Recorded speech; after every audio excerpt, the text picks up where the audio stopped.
phenomenon now. Everybody's moving into cities and leaving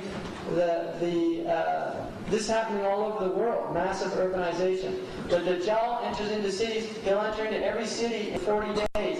And they asked him, it's a Sahih Hadith, كيف سرعته يومئذ يا رسول الله? And he said, كريح or كغيث استدبرته السحاب, like a wind that leaves behind condensation.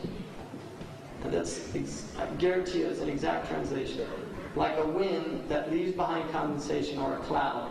And if you look at the modern, and then in another hadith, يَرْكَبُ حِمَارًا مَا بَيْنَ أُذْنَيْهِ 40 ذِرَاعًا. He rides a donkey that has 40 cubits between its ears. Right? And I had a list of wingspans and worked out that actually the Learjet is almost exactly 40 cubits. Right? So, and then the other thing, one of the Sahaba thought that he was coming, the Dajjal, and he came to the Prophet ﷺ and he said, Ya Rasulullah, I'm so frightened. And he said, from what? And he said, the Dajjal. And he said, why? And he said, because I heard he has a mountain of grain, and I heard that he commands the sky and it rains. And the hadith says, he's less significant for Allah than that. And the ulama interpret that to mean that it won't be like magic. He won't just point to the sky. There'll be asbab, but he'll have amazing asbab, means to do that. But there'll be means that people can understand, like engineers and things like that. In the light of Pakistan developing nuclear weapons, what is the Islamic position considering euphoria amongst the Muslims and the backlash of the non-Muslims? I think it's sign of the times. It's unfortunate. India, according to in India, what they're trying to do, the Americans are actually part of their New World Order policy is to support India, and I really actually wanted to show it's very interesting.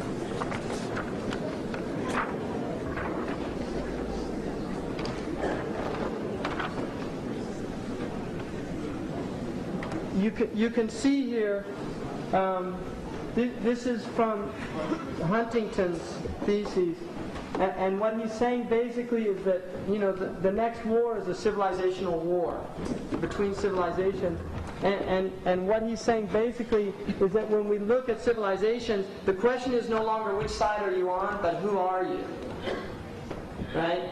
The question is no longer which side are you on, but who are you? Which is why in Oklahoma, when there was a bombing, some people tried to they saw some Muslim immigrant there, and they were going to attack him. He said, no, I'm not one of those kind of Muslims. Like, I drink and It doesn't make any difference.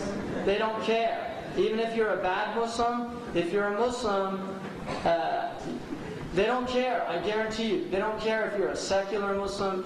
If you have a Muslim name, particularly if you're brown, right? Because he's very obsessed with brown people in the book. It's all. But anyway, you can see the West, right? These links here are less conflictual. So the broader the white is, the less conflictual it is with the West. And what he's saying is the West, right, this is the civilization that has to maintain its supremacy over the other civilizations. Now if you look, Japan, who Hitler called them yellow Aryans, it's less conflictual. And even in South Africa, they were honorary whites. People forget that. So the Japanese are in the Trilateral Commission. They're part of the whole, they're accepted as a superior race. Orthodox Russia, less conflictual because they're Christians, even though they recognize that the Russians are very different from the Western Europeans. It's less conflictual because of Christianity, and the example of that was Bosnia. They had to support the Orthodox because at this point it's not white anymore, it's about Muslim, Christian, and so they supported that. Now you can see also Hinduism, very strange there, less conflictual. Why? Because Hinduism is the sacred cow of Western comparative religions. When the Western people realized that in fact their own roots are Indo-European, and the Indo-European languages are rooted in Sanskrit, when they realized that, they realized these are our ancestors. And another thing about the Hindic culture is because it's a caste system, it supports many of the concepts. The word in Sanskrit for caste is varna, which means color. And in the Hinduism, the Shudra, the lowest caste are the black people, the Hindu Kush, the original Dravidian peoples that were the original inhabitants that came in and subjugated by the colonizing Aryan or Caucasus people. And so they see the Hindus as closer to them, oddly enough, even though they're mushrikeen, they're polytheists, and we believe in Jesus, and we believe in one God, and we believe in Abraham, and we believe in Yom Al-Qiyamah, all these things, they still see that they have more in common with the Hindus than they do with us. And that's an awesome thing for me. Now, if you notice also, Hindu, very close to Orthodox, right? Hierarchical, all these things. And then even Japan with China. China with Russia. So they see Russia and Japan as possible cues. Now look at Islam. All of them more conflictual with everything except China. And this is the whole thing now. You see, China has been backing the nuclear development of Pakistan. And they do it as a card. It's leverage for them against the West.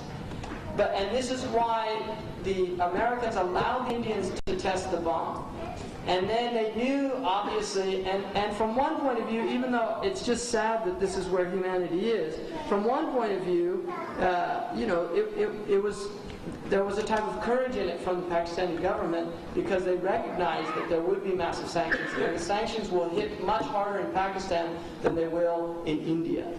And even though I think Islam is very much opposed to nuclear weapons, if your enemy has a nuclear weapon, I think it would be prudent as a deterrent that you would have that, and I think there's Quranic justification for that. But again, لا يعذب بالنار إلا رب النار. No one can punish with fire except the Lord of fire. So we don't use fire as a way of killing people. It's prohibited in Islam. And nuclear weapons is using massive fire power.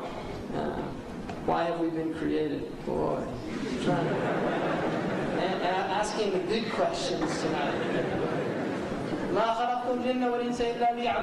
only created jinn and ins to worship me, to know me. He created you in order for you to civilize the earth, civilize yourselves. He made you khulafa in the earth, all these things. But moreover and above everything, we were created to know Allah. That's why we were created. We're sentient beings. We have consciousness.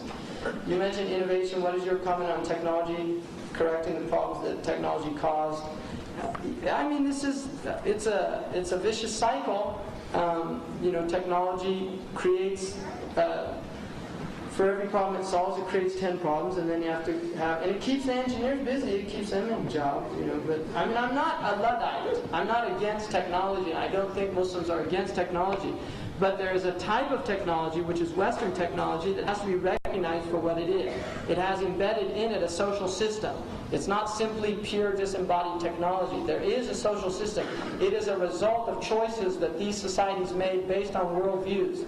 There are many people think that the Ottoman Turks were backward because they prohibited the printing press in Ottoman culture for 400 years, even though the Europeans had it.